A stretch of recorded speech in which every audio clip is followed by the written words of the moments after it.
Assalamualaikum warahmatullahi wabarakatuh. Nah, di sini kita sudah melaksanakan tryout akbar ya, yaitu pada tanggal 6 sampai tanggal 8 Januari. Nah, pada kesempatan kali ini saya akan membahas tentang pembahasan soal tryout akbar CPNS yang sudah dilaksanakan pada tanggal 6 sampai 8 Januari 2023. Nah, adapun untuk soal SKD CPNS itu ada soal TWK, TIU, dan TKP. Di mana soal TWK terdiri dari 30 soal, kemudian soal TIU itu ada 35 soal, dan soal TKP ada sebanyak 45 soal.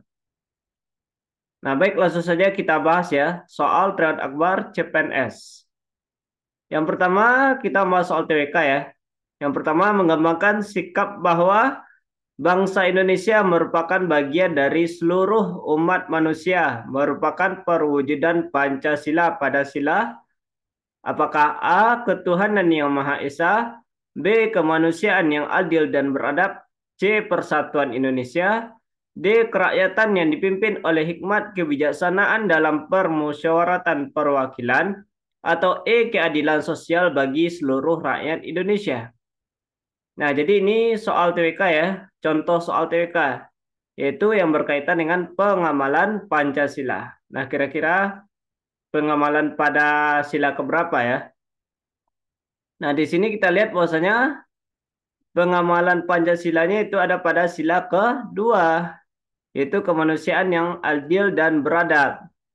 Yaitu yang A, mengakui dan memperlakukan manusia sesuai harkat dan martabatnya sebagai makhluk Tuhan yang Maha Esa. Nah, jadi ini ya pengamalan Pancasila pada sila kedua. Kemudian mengakui persamaan derajat, persamaan hak, dan kewajiban asasi setiap manusia tanpa membedakan suku, keturunan, agama, kepercayaan, jenis kelamin, kedudukan sosial, warna kulit, dan sebagainya. Lalu mengembangkan sikap toleransi antar umat beragama dalam kehidupan sosial agar terwujud kehidupan yang selaras, serasi, dan seimbang. Kemudian mengembangkan sikap saling mencintai sesama manusia, mengembangkan sikap tidak semena-mena terhadap orang lain, menjunjung tinggi nilai-nilai kemanusiaan, lalu gemar melakukan kegiatan kemanusiaan, kemudian berani membela kebenaran dan keadilan. Bangsa Indonesia merasa dirinya sebagai bagian dari seluruh umat manusia dan mengembangkan sikap hormat menghormati dan bekerja sama dengan bangsa lain. Nah, inilah pengamalan-pengamalan pada sila kedua ya. Sehingga untuk soal nomor satu ini, nah ini merupakan perwujudan Pancasila pada sila kedua. Maka jawabannya adalah B, kemanusiaan yang adil dan beradab. Kemudian soal nomor dua, rangkaian peristiwa dan keadaan yang mendahului terbentuknya negara yang merupakan rumusan dasar-dasar pemikiran yang menjadi latar belakang pendorong bagi kemerdekaan kebangsaan Indonesia dalam wujud terbentuknya negara Indonesia terdapat dalam pembukaan Undang-Undang Dasar 1945 pada alinea ke apakah A 1 dan 2, B 2 dan 3, C 1, 2 dan 3, D 1, 2, 3 dan 4, atau E 2, 3 dan 4. Nah, ini berkaitan dengan Undang-Undang Dasar 1945. Nah, kita lihat bahwasanya adapun rangkaian makna yang terkandung dalam pembukaan Undang-Undang Dasar 1945 adalah sebagai berikut. Yaitu yang A, rangkaian peristiwa dan keadaan yang mendahului terbentuknya negara yang merupakan rumusan dasar pemikiran yang menjadi latar belakang pendorong bagi kemerdekaan kebangsaan Indonesia dalam wujud terbentuknya negara Indonesia. Nah, ini terdapat pada alinea ke 1, 2, dan 3 pada pembukaan ya. Kemudian merupakan ekspresi dari peristiwa dan keadaan setelah negara Indonesia terwujud. Nah, ini merupakan alinea keempat pada pembukaan. Sehingga untuk soal nomor 2 ini, jawabannya adalah C ya. Terdapat dalam alinea 1, 2, dan 3. Karena yang keempat ini membahas tentang ekspresi dari peristiwa dan keadaan setelah negara Indonesia terwujud. Maka jawabannya adalah C, alinea 1, 2, dan 3. Kemudian soal nomor 3, masih soal Undang-Undang Dasar 1945, yaitu kandungan yang terdapat dalam pembukaan Undang-Undang Dasar 1945 alinea ketiga adalah: apakah A, negara persatuan adalah negara yang melindungi bangsa Indonesia seluruhnya? B, menunjukkan konsekuensi logis bahwa Undang-Undang Dasar harus mengandung isi yang mewajibkan pemerintah dan lain-lain penyelenggara negara untuk memelihara budi pekerti kemanusiaan yang luhur dan memegang teguh cita-cita moral rakyat yang luhur. Atau C, keadilan sosial yang didasarkan pada kesadaran bahwa manusia mempunyai hak dan kewajiban yang sama untuk menciptakan keadilan sosial dalam kehidupan masyarakat. Atau D, negara mengatasi segala paham golongan, menghendaki persatuan yang meliputi segenap bangsa Indonesia. Atau E, sistem negara yang terbentuk dalam Undang-Undang Dasar haruslah berdasarkan kedaulatan rakyat dan berdasarkan permusyawaratan perwakilan. Pokok pikiran ketiga adalah penjelmaan sila keempat Pancasila. Nah, kira-kira mana kandungannya ya yang terdapat dalam pembukaan Undang-Undang Dasar 1945 alinea ketiga. Kita lihat bahwasanya bunyi pembukaan Undang-Undang Dasar 1945 pada alinea ketiga yaitu negara yang berkedaulatan rakyat yaitu berdasarkan kerakyatan dan permusyawaratan perwakilan. Maka di sini artinya atau kandungannya itu hal ini menyatakan bahwa sistem negara yang terbentuk dalam Undang-Undang Dasar haruslah berdasarkan kedaulatan rakyat dan berdasarkan permusyawaratan perwakilan. Nah, pokok pikiran ketiga adalah penjelmaan sila keempat Pancasila ya. Sehingga di sini jawabannya adalah E. Nah, inilah kandungan yang terdapat dalam pembukaan Undang-Undang Dasar 1945 alinea ke-3. Jadi jawabannya adalah E. Kemudian soal nomor 4. Berikut ini yang bukan merupakan nilai praktis yang ditunjukkan dalam sila kemanusiaan yang adil dan beradab yang berkaitan dengan HAM adalah: apakah A, berani membela kebenaran dan keadilan? B, cinta tanah air dan bangsa? C, menjunjung tinggi nilai-nilai kemanusiaan? D, tenggang rasa pada orang lain? Atau E, mengakui persamaan hak dan kewajiban antar sesama manusia? Nah, di sini kita mencari yang bukan ya, yang bukan merupakan nilai praksis yang ditunjukkan dalam sila kedua yang berkaitan dengan hak azazi manusia. Nah, kita lihat bahwasanya nilai praksis yang ditunjukkan dalam sila kedua yang berkaitan dengan HAM yaitu mengakui persamaan hak dan kewajiban antar sesama manusia. Kemudian saling mencintai sesama manusia, sikap tenggang rasa kepada orang lain, tidak semena-mena kepada orang lain, menjunjung tinggi nilai-nilai kemanusiaan, berani membela kebenaran dan keadilan, dan hormat menghormati dan bekerja sama dengan bangsa lain. Maka di sini yang bukan adalah ada pada opsi B ya, cinta tanah air dan bangsa. Maka jawabannya adalah B. Kita mencari yang bukan berkaitan dengan HAM ya, hak asasi manusia. Kemudian soal nomor 5. Pengakuan de jure memiliki arti pengakuan dari negara lain terhadap suatu negara secara resmi. Contohnya, apakah A, 17 Desember 1945 terbentuknya Republik Indonesia? B, 27 Desember 1949 pengakuan kedaulatan RI oleh Belanda? C, 10 Agustus 1945 pengakuan kedaulatan RI oleh Jepang? D, 10 Juli 1947 terbentuknya negara RIS oleh Belanda, atau E. 10 Juli 1947 pengakuan RIS oleh PBB. Nah, kira-kira mana jawabannya ya? Yang merupakan contoh dari pengakuan de jure. Nah, kita lihat bahwasanya pengakuan de jure adalah pengakuan terhadap suatu negara secara resmi berdasarkan hukum dengan segala konsekuensi atau pengakuan secara internasional. Nah, inilah yang dikatakan dengan pengakuan de jure. Nah, di sini contohnya adalah pengakuan RI oleh Belanda, yaitu pada tanggal 27 Desember 1949. Maka jawabannya adalah B. Kemudian soal nomor 6, pengakuan terhadap keberagaman agama dan keyakinan di negara Indonesia merupakan perwujudan dari semangat nasionalisme dalam mempersatukan keberagaman nasional. Semangat ini dilandasi bahwa apakah A. Agama adalah nilai positif bagi warga negara. B. Agama dan kepercayaan adalah sama. C. Warga negara yang beragama adalah bentuk keberagaman. D. Agama merupakan karakter masyarakat Indonesia. Atau E. Agama merupakan identitas terhadap Tuhan yang perlu dijamin. Jadi semangat ini dilandasi dengan apa ya?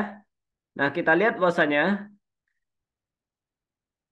di sini pengakuan terhadap keberagaman agama yang dimiliki oleh Indonesia dan dituangkan dalam dasar negara merupakan perwujudan keberagaman yang diakui bahwa agama merupakan nilai positif bagi warga negara yang harus dijamin. Jadi di sini semangat ini dilandasi bahwa A ya, agama adalah nilai positif bagi warga negara. Sebagaimana yang tertuang dalam Pancasila pada sila pertama ya, ketuhanan yang Maha Esa. Kemudian soal nomor 7. Penting bagi seluruh warga negara dalam mempertahankan kemerdekaan Indonesia. Upaya reformasi saat ini jelas berbeda dengan masa kemerdekaan, bahkan di era pemerintahan dalam rentan Orde Lama dan Orde Baru. Ketahanan ini memiliki fungsi dasar untuk membangun apakah A. mental warga negara dalam bertindak dan berperilaku. B. Kesadaran individual tentang pentingnya ketahanan nasional demi perwujudan bela negara. C. Pemahaman warga negara tentang peran serta sesuai dengan latar belakang profesi. Atau D. Perilaku sesuai dengan nilai-nilai Pancasila dan Undang-Undang Dasar 1945. Atau E. Tindakan positif demi mendukung persatuan dan kesatuan untuk saling menghargai sesama. Nah, di sini kita lihat bahwasanya esensi ketahanan nasional terhadap warga negara adalah membangun kesadaran dalam berperilaku untuk mendukung segala bentuk upaya bela negara berdasarkan latar belakang profesi. Maka di sini ketahanan ini memiliki fungsi dasar untuk membangun C ya, pemahaman warga negara tentang peran serta sesuai dengan latar belakang profesi. Maka jawabannya adalah C. Kemudian soal nomor 8.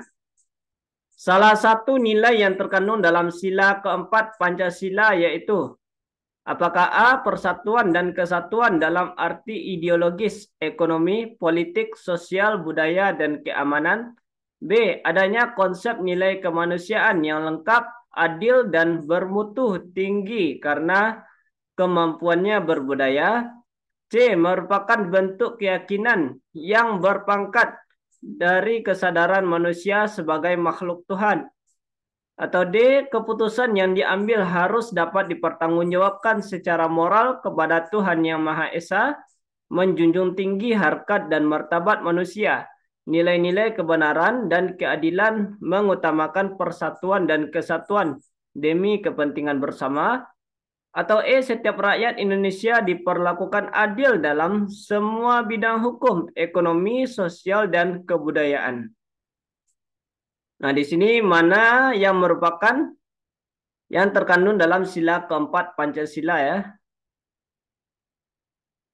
Nah, di sini kita lihat pengamalan sila keempat Pancasila, yaitu kerakyatan yang dipimpin oleh hikmat kebijaksanaan dalam permusyawaratan perwakilan. Antara lainnya, yaitu sebagai warga negara dan warga masyarakat setiap manusia, Indonesia mempunyai kedudukan hak dan kewajiban yang sama. Kemudian tidak boleh memaksakan kehendak pada orang lain, mengutamakan musyawarah dalam mengambil keputusan untuk kepentingan bersama. Kemudian musyawarah untuk mencapai mufakat yang diliputi oleh semangat kekeluargaan, menghormati dan menjunjung tinggi setiap keputusan yang dicapai sebagai hasil musyawarah dengan iktikat baik dan rasa tanggung jawab menerima dan melaksanakan keputusan musyawarah. Kemudian di dalam musyawarah diutamakan kepentingan bersama di atas kepentingan pribadi dan golongan. Lalu musyawarah dilakukan dengan akal sehat dan sesuai dengan hati nurani yang luhur. Kemudian keputusan yang diambil harus dapat dipertanggungjawabkan secara moral kepada Tuhan Yang Maha Esa, menjunjung tinggi harkat dan martabat manusia, nilai-nilai kebenaran dan keadilan, mengutamakan persatuan dan kesatuan demi kepentingan bersama, dan memberikan kepercayaan kepada wakil-wakil yang dipercayai untuk melaksanakan permusyawaratan. Maka di sini kita lihat yang merupakan atau salah satu nilai yang terkandung dalam sila keempat Pancasila, yaitu ada pada opsi D ya.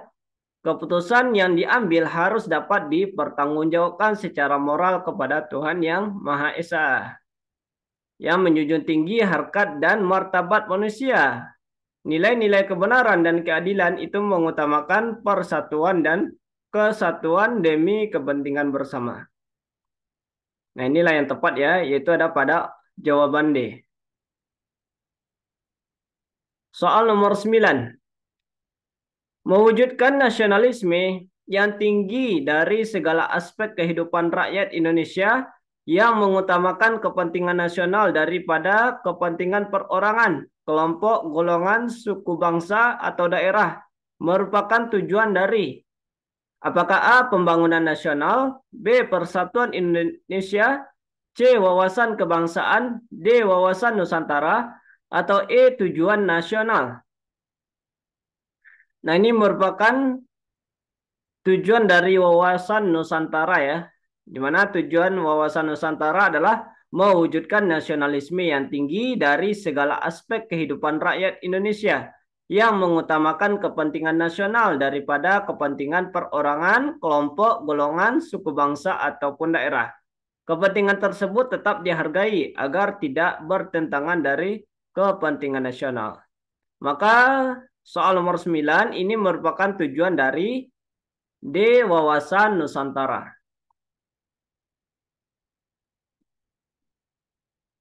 Kemudian soal nomor 10, upaya pemberantasan KKN harus dilaksanakan secara tegas terhadap siapapun juga, baik dari kalangan pejabat negara, mantan pejabat negara, keluarga, dan kroninya, maupun pihak swasta atau konglomerat adalah isi dari apakah A. Ketetapan MPR RI, TAP MPR RI nomor XXI tahun 1998, atau B. Ketetapan MPR RI pasal 1 TAP MPR RI nomor 6 tahun 1998, C. Ketetapan MPR RI pasal 2 TAP MPR RI nomor 9 tahun 1998, atau D. Ketetapan MPR RI pasal 3 TAP MPR RI nomor 20 tahun 1998, atau E. Ketetapan MPR RI pasal 4 TAP MPR RI nomor 11 tahun 1998. Nah, upaya ini tertuang dalam Ketetapan MPR RI pasal 4 TAP MPR RI nomor 11 tahun 1998. Maka jawabannya di sini adalah E ya. Jadi silakan dilihat lagi apa saja isi-isi dari TAP MPR tersebut ataupun peraturan-peraturan lainnya. Kemudian kita lanjutkan soal nomor 11.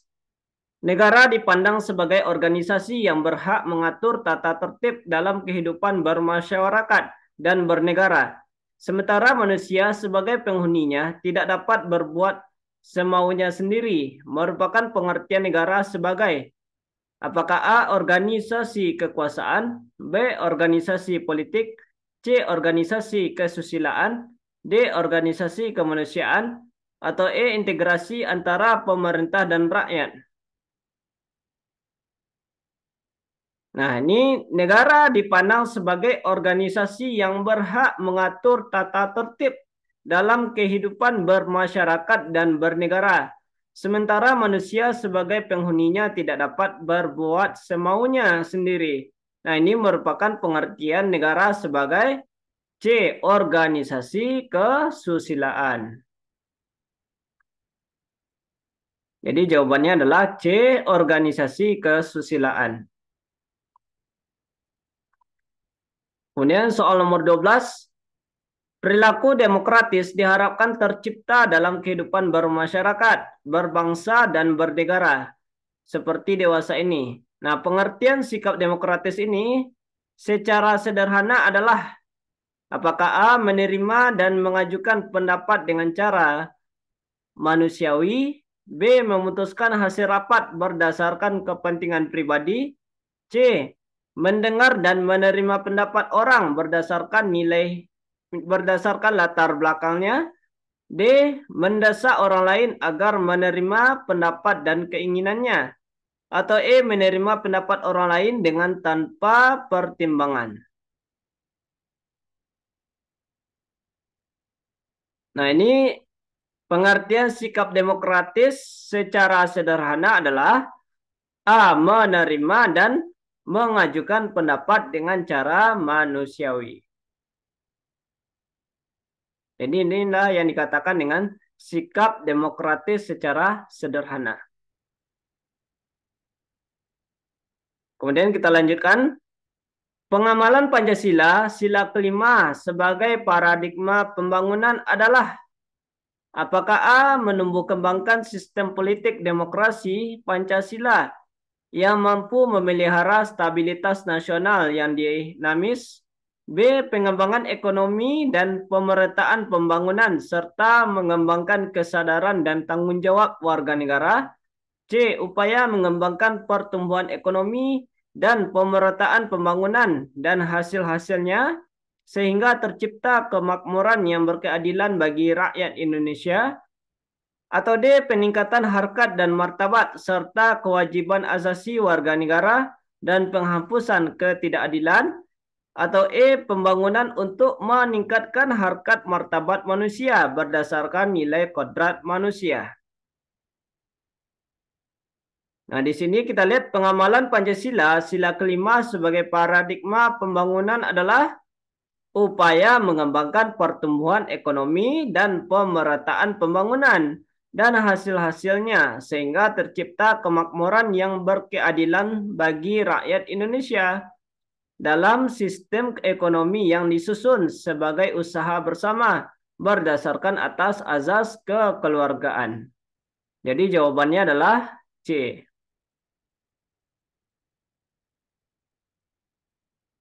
Kemudian soal nomor 14, Dewan Perwakilan Rakyat Kabinet Gotong Royong pada tanggal 9 Juni 1945 menyampaikan sebuah memorandum mengenai sumber tertib hukum Indonesia pada MPRS. Berikut ini yang bukan merupakan sumber tertib hukum Pancasila dalam memorandum tersebut adalah apakah A. Proklamasi Kemerdekaan 17 Agustus 1945, B. Dekret Presiden 1959, C. Undang-Undang Dasar Proklamasi, D. Surat Perintah 11 Maret 1966, atau E. Undang-Undang Dasar Sementara 1950. Di sini kita yang mencari yang bukan ya, yang bukan merupakan sumber tertib hukum Pancasila dalam memorandum tersebut. Maka di sini kita lihat yang bukannya adalah E. UUDS tahun 1950. Jadi jawabannya adalah E.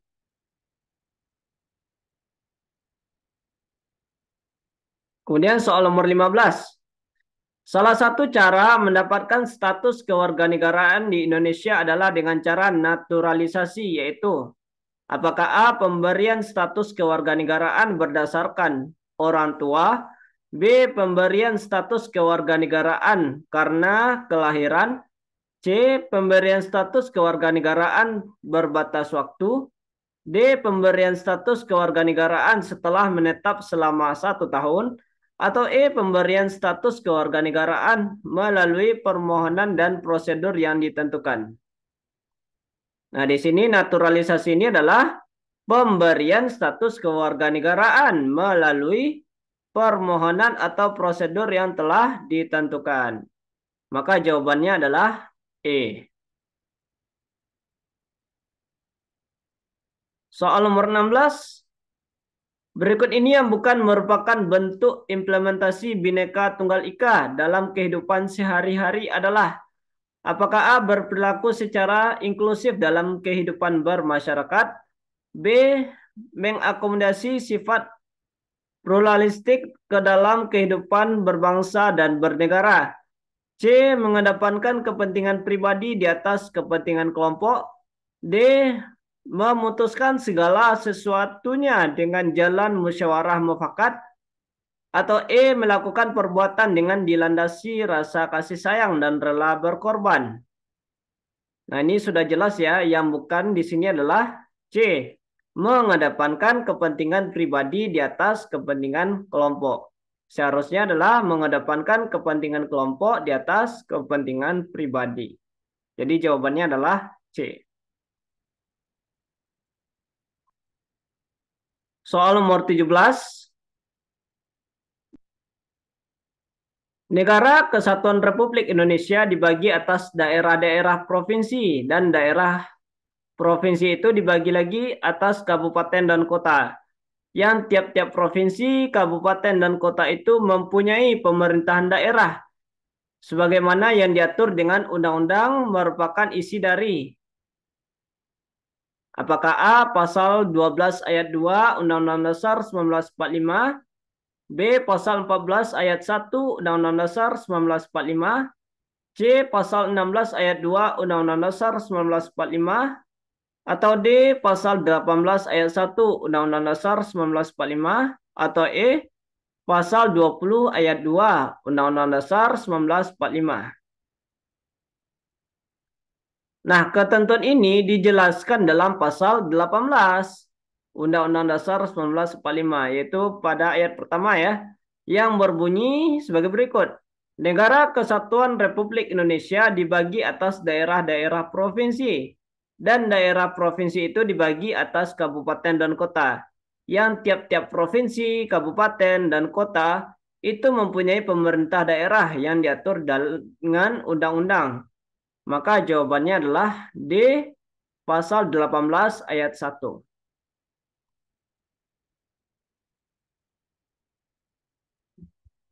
Kemudian soal nomor 18. Pemerintahan yang baik atau good governance yang memenuhi kriteria berikut ini kecuali. Jadi apa yang dikatakan dengan pemerintahan yang baik ya? Namun di sini yang bukan. Apakah A. Menerapkan prinsip transparansi dalam melaksanakan aspek dan fungsi pemerintahan di daerah, B. Melakukan akuntabilitas secara yuridis terhadap setiap tindakan dan keputusannya kepada publik, atau C. Menjunjung prinsip kesetaraan dan keadilan bagi seluruh rakyat, D. Memiliki kepastian dan penegakan hukum yang jelas, atau E. Memiliki tingkat kesejahteraan yang baik dan seimbang dalam masyarakat. Nah, kita lihat di sini pemerintahan yang memenuhi kriteria good governance adalah yang A, itu pilihan dan penunjukan penjabatnya kompeten. Kemudian menerapkan prinsip transparansi dalam melaksanakan aspek dan fungsi pemerintahan di daerah, melakukan akuntabilitas secara yuridis terhadap setiap tindakan dan keputusannya kepada publik, Lalu mampu mendorong partisipasi masyarakat dalam menjalankan pemerintahan, harus memiliki kepastian dan penegakan hukum yang jelas dan menjunjung prinsip kesetaraan dan keadilan bagi seluruh rakyat. Maka yang bukan di sini adalah memiliki tingkat kesejahteraan yang baik dan seimbang dalam masyarakat. Soal nomor 19. Tujuan pokok yang bersifat administratif dari desentralisasi pemerintah sebagai dasar pelaksanaan otonomi daerah antara lain dapat ditunjukkan dengan cara: apakah A. Demokratisasi infrastruktur melalui partai politik, B. Pembangunan sumber daya manusia aparatur pemerintah lewat pilkada, C. Berusaha meningkatkan indeks pembangunan manusia, D. Berusaha untuk meningkatkan kerukunan dan ketahanan sosial, atau E. Penyediaan fasilitas sosial dan fasilitas umum yang layak. Nah, kita lihat desentralisasi pemerintahan sebagai dasar pelaksanaan otonomi daerah memiliki 3 tujuan pokok yang bersifat politik, administratif, dan sosial ekonomi. Adapun tujuan dari administratif meliputi pembagian urusan pemerintahan, sumber keuangan, penguatan, dan pembaharuan manajemen pemerintah. Kemudian pembangunan sumber daya manusia atau SDM, aparatur pemerintah lewat pemilihan kepala daerah atau pilkada. Jadi di sini jawabannya adalah B, pembangunan sumber daya manusia aparatur pemerintah lewat pilkada. Kita mencari tujuan pokok yang bersifat administratif ya, maka jawabannya adalah B. Kemudian soal nomor 20. Berdasarkan pasal 31 ayat 4 Undang-Undang Dasar 1945, negara memprioritaskan anggaran pendidikan dari anggaran pendapatan dan belanja negara, serta dari anggaran pendapatan dan belanja daerah untuk memenuhi kebutuhan penyelenggaraan pendidikan nasional. Nah, kira-kira sebesar berapa ya? Apakah A 5%, B 10%, C 15%, D 20%, atau E 25%?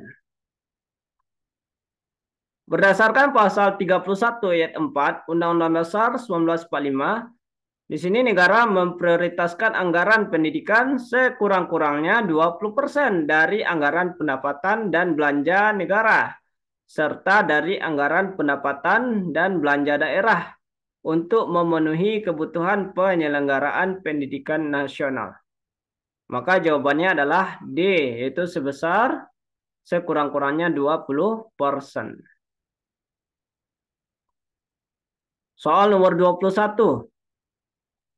Salah satu manfaat keikutsertaan masyarakat dalam kebijakan publik adalah terbentuknya masyarakat madani. Berikut ini yang merupakan salah satu ciri masyarakat madani adalah: apakah A. Terbentuknya merupakan paksaan dari suatu kelompok tertentu, B. Masyarakat bergantung kepada negara, lembaga, atau organisasi tertentu, C. Tidak terikat nilai hukum yang telah ditetapkan, D. Adanya ketergantungan satu sama lain, atau E. Terbentuknya secara sukarela. Jadi apa ciri-ciri masyarakat madani? Nah, kita lihat ciri-cirinya adalah keswasembadaan, kemudian keterikatan pada hukum atau aturan yang telah disepakati bersama, lalu terbentuknya secara sukarela, dan memiliki kemandirian tinggi terhadap negara. Maka yang merupakan salah satu ciri masyarakat madani adalah E. Terbentuk secara sukarela. Soal nomor 22.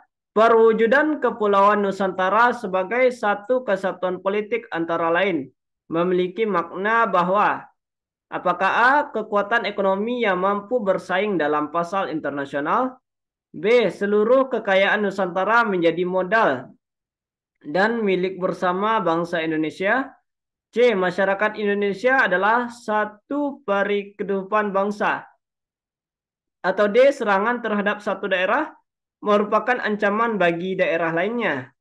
Atau E, budaya Indonesia adalah satu dengan corak ragam budaya yang kaya. Nah, di sini kita lihat Kepulauan Nusantara sebagai satu kesatuan politik mengandung arti bahwa kebudayaan wilayah nasional dengan segala isi dan kekayaannya merupakan satu kesatuan wilayah, wadah, ruang hidup, kesatuan seluruh bangsa yang menjadi modal dari milik bersama bangsa Indonesia. Maka di sini jawabannya adalah B ya, seluruh kekayaan Nusantara menjadi modal dan milik bersama bangsa Indonesia. Kemudian soal nomor 23. Membina persatuan dan kesatuan dihubungkan dengan semboyan Bhinneka Tunggal Ika mengandung makna bahwa apakah A, dalam bergaul harus dapat menyesuaikan diri, B, kebudayaan daerah harus terus dilestarikan, C, dalam pergaulan tidak boleh membedakan suku, D, kebudayaan masyarakat tidak bisa digantikan oleh budaya lain, atau E, keanekaragaman tak mungkin dipersatukan. Nah, di sini apa jawabannya ya? Membina persatuan dan kesatuan itu dihubungkan dengan semboyan Bhinneka Tunggal Ika mengandung makna bahwa, nah kita lihat di sini mengandung makna bahwa dalam pergaulan itu tidak boleh membeda-bedakan suku, agama, etnis, dan golongan lainnya agar sesuai dengan prinsip kebinekaan. Maka jawaban yang tepatnya adalah C, dalam pergaulan tidak boleh membedakan suku. Soal nomor 24, kemajemukan masyarakat Indonesia secara sosiohistoris terdiri atas berbagai suku bangsa yang dilatar belakangi oleh apakah A, kontak sosial dan jumlah penduduk, B, keterbukaan budaya luar dan migrasi penduduk, C, isolasi geografis dan kepulauan, D, keragaman budaya dan potensi alam, atau E, perdagangan dan kekayaan alam. Nah, di sini dilatar belakangi oleh B ya, keterbukaan budaya luar dan migrasi penduduk. Maka jawabannya adalah B. Kemudian soal nomor 25. Penerapan atau implementasi wawasan Nusantara dalam kehidupan politik Indonesia dapat dilihat pada pilihan jawaban berikut ini. Kecuali apakah A, mengembangkan kehidupan bangsa yang bersifat kedaerahan antara masyarakat yang berbeda dari segi budaya, status sosial maupun daerah. B, pelaksanaan kehidupan bermasyarakat dan bernegara harus sesuai dengan hukum yang berlaku di Indonesia tanpa pengecualian. C, mengembangkan sikap HAM dan pluralisme dalam mempersatukan dan mempertahankan berbagai suku, agama, dan bahasa sehingga terciptanya dan menumbuhkan rasa toleransi. Atau D, meningkatkan peran Indonesia dalam dunia internasional dan memperkuat korps diplomatik dalam upaya penjagaan wilayah Indonesia, khususnya pulau terluar dan pulau kosong. Atau E, pelaksanaan politik yang diatur dalam Undang-Undang Partai Politik, Pemilihan Umum, Pemilihan Presiden, di mana pelaksananya sesuai hukum dan mementingkan persatuan bangsa. Di sini kita mencari yang bukannya ya, yang bukan implementasi wawasan Nusantara dalam kehidupan politik Indonesia. Maka di sini yang bukannya adalah A ya, mengembangkan kehidupan bangsa yang bersifat kedaerahan antara masyarakat yang berbeda dari segi budaya, status sosial maupun daerah. Karena yang kita cari di sini dalam kehidupan politik ya, maka yang bukannya adalah A. Kemudian soal nomor 26, nasionalisme berasal dari bahasa Latin yaitu nation, yang berarti dilahirkan atau sering disebut sebuah bangsa yang dipersatukan akibat kelahiran. Nasionalisme dalam ruang dan waktu dapat memiliki perubahan hakikat karena apakah A, dipengaruhi oleh sejarah bangsa, B. Disesuaikan dengan penafsiran ideologi. C. Disesuaikan dengan hukum nasional yang berlaku. D. Adanya gejala sosiopolitik yang berkembang. Atau E. Mengacu pada gagasan, ide, dan identitas suatu negara. Nah, kita lihat hakikat nasionalisme dapat mengalami perubahan makna dan hakikat yang dipengaruhi oleh penafsiran terhadap ideologi. Paradigma ruang dan waktu dalam suatu wilayah mempengaruhi pencapaian terhadap suatu bangsa yang harus dipertahankan melalui jiwa dan sikap nasionalisme yang sudah disesuaikan berdasarkan tafsiran ideologi negara. Maka di sini jawabannya adalah B ya, yang disesuaikan dengan penafsiran ideologi.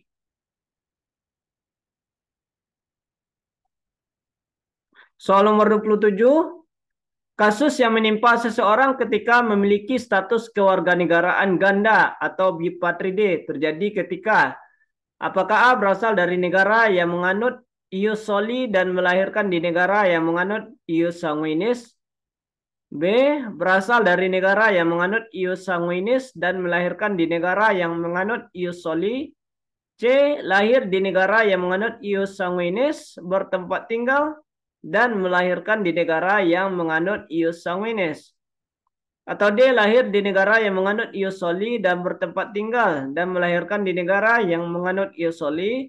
Atau E. Memiliki status tidak memiliki kewarganegaraan dan melahirkan serta bertempat tinggal di negara yang menganut ius soli. Nah, di sini kita lihat bahwasanya bipatride adalah kasus status kewarganegaraan ganda. Jadi ada dua ya. Hal ini disebabkan oleh seseorang yang berasal dari negara yang menganut ius sanguinis tetapi lahir di negara yang menganut ius soli. Jadi orang ini dapat dua kewarganegaraan. Di mana orang itu berasal dari negara yang menganut ius sanguinis dan lahir di negara yang menganut ius soli. Jadi jawabannya adalah D. Kemudian soal nomor 28. Permasalahan paling kompleks yang dialami oleh negara Indonesia yang mengakibatkan tergerusnya nasionalisme adalah apakah A. Lemahnya aparat penegak hukum, B. Permasalahan disintegrasi kedaerahan, C. Perkembangan globalisasi yang kian pesat, D. Perselisihan ideologi politik dan moral, atau E. Rendahnya kepercayaan terhadap kinerja pemerintah. Nah, kita lihat bahwasanya perselisihan ideologi politik dan moral mampu mengakibatkan permasalahan kompleks karena ideologi itu sendiri sudah menyangkut dasar negara, pandangan, dan landasan filosofi suatu negara akibat kurangnya pelestarian rasa nasionalisme di suatu negara. Maka ini jawabannya adalah D. Perselisihan ideologi politik dan moral. Kemudian soal nomor 29. Fenomena generasi muda yang mengalami kebudaran terhadap jiwa nasionalisme disebabkan karena apakah A. Orientasi nasionalisme adalah sikap dan perbuatan, B. Labeling nasionalisme menjadi stigma bagi generasi muda, C. Ukuran nasionalisme dipahami hanya sebatas perjuangan secara fisik, D. Kurangnya daya juang terhadap tantangan perubahan zaman, atau E. Kurangnya sosok heroisme bagi kaum muda. Nah, kita lihat bahwasanya sikap dan perilaku nasionalisme itu masih banyak dipahami oleh generasi muda sebagai perjuangan fisik saja. Sehingga upaya untuk membangun sikap dan perilaku nasionalisme itu tidak diupayakan secara hak dan maksimal. Jadi di sini fenomena generasi muda yang mengalami kepudaran terhadap jiwa nasionalisme itu disebabkan karena C ya, ukuran nasionalisme dipahami hanya sebatas perjuangan secara fisik saja. Jadi jawabannya adalah C. Soal nomor 30. Hakikat sebuah negara yang menekankan pada unsur pemerintahan adalah Apakah A. Negara merupakan alat untuk mengatur dan mengendalikan masyarakat secara bersama-sama atas nama rakyat? B. Negara merupakan organisasi masyarakat yang diciptakan oleh sebagian kelompok atau founding feature. Atau C. Negara merupakan kekuasaan kewilayahan yang diperbolehkan untuk mengatur kehidupan masyarakat dengan cara kekerasan. D. Negara merupakan organisasi kekuasaan untuk mengatur kehidupan berdasarkan kekuasaan. Atau E. Negara merupakan asosiasi terhadap masyarakat untuk diatur dan dilindungi dalam suatu wilayah tertentu. Nah, kita lihat bahwasanya penekanan terhadap negara di dalam unsur pemerintahan adalah usaha yang dilakukan oleh negara sebagai alat atau agensi atau wewenang dalam mengatur dan mengendalikan persoalan masyarakat secara bersama-sama atas nama rakyat.